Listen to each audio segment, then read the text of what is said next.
welcome back to another video where today I'm going to talk a little bit about the confirmed cast for The War Between the Land and the Sea, the brand new spin-off filming very, very soon. Yeah, we've had a full cast image and some new cast confirmed for the show, and I want to go over it, talk about everything we've learned, and talk about the one specific casting that's got me very excited. But subscribe if you're new, that would be greatly appreciated. We are trying to get to 25,000 subscribers as quickly as possible. Any support would be greatly appreciated on that front. But with all that said, let's just get right into it. Everybody say hello to the Hooniverse's newest team. Meet the cast of The War Between the Land and the Sea. Gemma Redgrave, Ruth Madeley, Russell Tovey, Gugu Mbatha Raw, Alexander Deverean, and Colin McFarlane. So a few of these we already knew. Obviously Russell Tovey, Gugu Mbatha McGraw, and Kate Stewart and Kendall Ibrahim were the sort of four cast members that we knew about prior to this announcement. But we've had two new ones.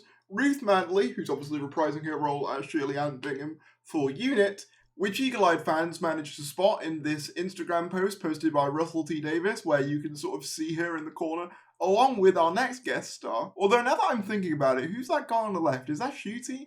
Kind of does look like Shooty, doesn't it? Could be completely wrong, because I'm assuming that's Seth on the right, but then who's that on the left? Is that Shooty? And could that be Yasmin Finney over there? Speculating. Could be anyone, but that's what it looks like on this. And Colin McFarlane. Now this one's exciting, because it has been confirmed in the press release that he is reprising his role as General Austin Pierce from Torchwood, Children of Earth. So I'm going to talk a little bit more about this just in general first before we get into that, but I want to talk about why that's so exciting. But yeah, so we get this whole write-up here just on everything we know so far about the War Between the Land and the Sea, and it basically just goes over everything that we've heard so far. It's about the Sea Devils rising up from the Earth, realising what state the Earth's in, and attempting to take back control. The Sea Devils were last seen, obviously, in Legend of the Sea Devils, which wasn't a great story. If you guys know, you'll know it's one of my least favourite Doctor Who episodes, at least of the new series. But hopefully this show does a better job. Production on the spin-off is well underway, the series being directed by Dylan Holmes Williams, who directed episodes 73 Yards and Dot and Bubble, which we know. Incredibly well-directed episodes, so I'm very glad that he was the choice for these episodes. Particularly, I think he did a fantastic job on those episodes.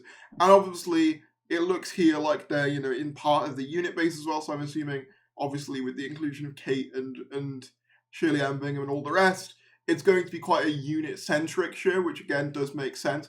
I still am not a huge fan of the title, I must say, but yeah, obviously we've got the quotes about the cast. Obviously, the other two aren't their returning characters. This isn't Tish Jones and Alonso from Voyage of the Damned. These are new characters, which I've seen some people get kind of annoyed at, being like, what's the point in bringing them back if they're playing new characters? To which I say, this is Doctor Who.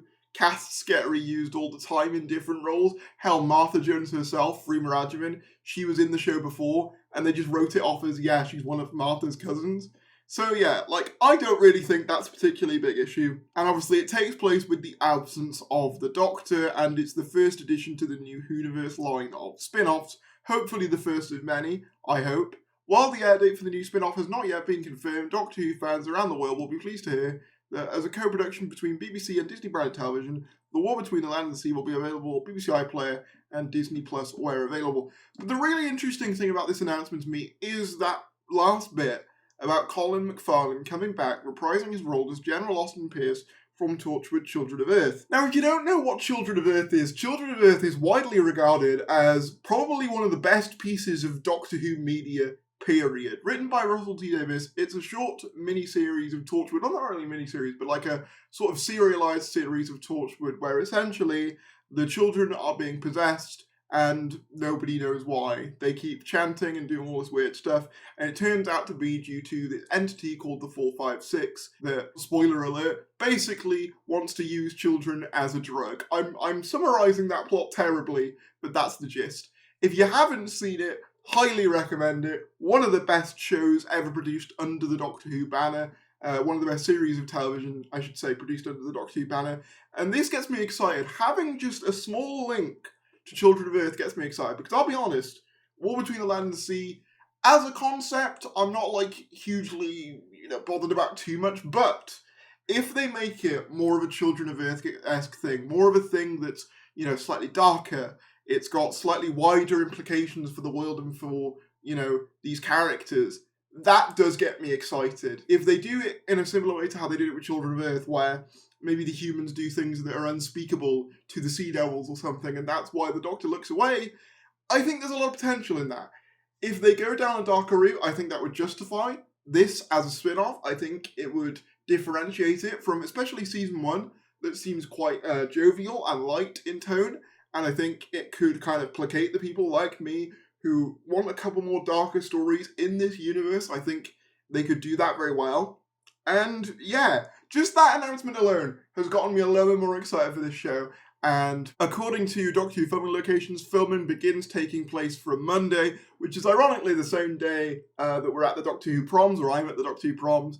So maybe that was deliberate on their end to try and avoid getting as many Doctor Who fans there as possible, which is fair enough. But I will be covering this after I've been to the proms, of course. Any updates from filming I will be covering. I'm very much excited now. I'm very looking forward to this. I think the return of that character being who he is, and it's not like a massive return, but it indicates a continuity between something that I wasn't expecting to see links to. Obviously, I know a lot of people, there was rumours for a while about Freem Rajman returning as Martha Jones in this spin-off. To be honest, those rumours never had much substantiation behind them anyway, so I'm not particularly disappointed that she's not in the main cast. I mean, I'm not going to entirely rule out the possibility of like a cameo, or maybe a cameo from Ncuti Gatwa as the 15th Doctor in the same capacity as what Peter Capaldi did for Class Episode 1, but broadly, this announcement has got me a little bit more confident, because the last time Russell wrote, a sort of limited mini-series in the Doctor Who universe, in this scope, it was Children of Earth. Obviously, Miracle Day was another series that was kind of disconnected, but also, that's not a mini-series. That was like 12 episodes long and was a co-production, so we don't really count that. But whatever your thoughts are, drop them down in the comments below. Be sure to let me know what you guys think. Personally, just this announcement has got me a little bit more excited about it. Whatever your thoughts are, drop them down in the comments below. Be sure to like this video if you enjoyed, subscribe if you're new, and I'll see you later.